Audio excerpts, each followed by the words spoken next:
Ya, pemirsa, TPS 15 Kelurahan Kebun Bunga akan menjadi salah satu lokasi penyelenggaraan pemungutan suara ulang untuk Pilgub Sumsel serta Pilwako Palembang pada 2 Desember 2024. Untuk itu, KPPS sudah memastikan kesiapan logistik dan menyebar undangan ke warga.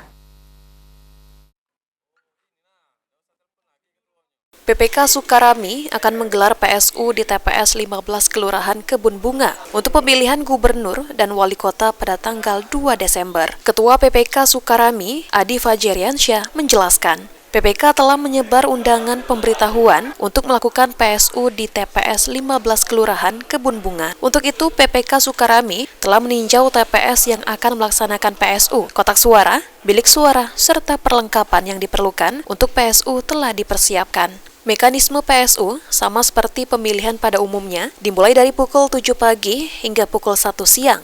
Kemudian langsung dilakukan rekapitulasi. Mulai memberikan surat undangan pemberitahuan untuk melakukan PSU di lingkungan TPS 15. Semalam sudah diserahkan ke Ketua KPPS, ke PPS, dan PPS menyerahkan ke Ketua KPPS terkait dengan undangan. Hari ini, saat tadi malam juga 30 November itu juga sudah keluar surat untuk pelaksanaan PSU di tanggal 2 Desember, hari Senin.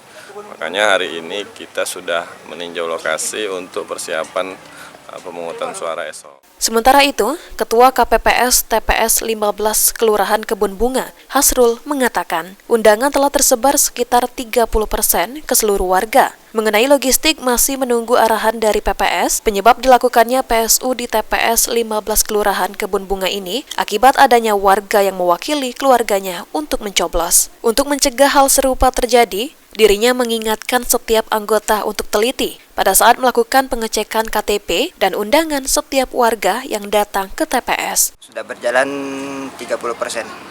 Berarti untuk undangan sudah kita bagikan ya? Sudah bagikan. Terkait logistik nanti seperti apa dari kita? Terkait logistik, menunggu arahan dari PPS-nya. Ilham Wahyudi, PAL TV.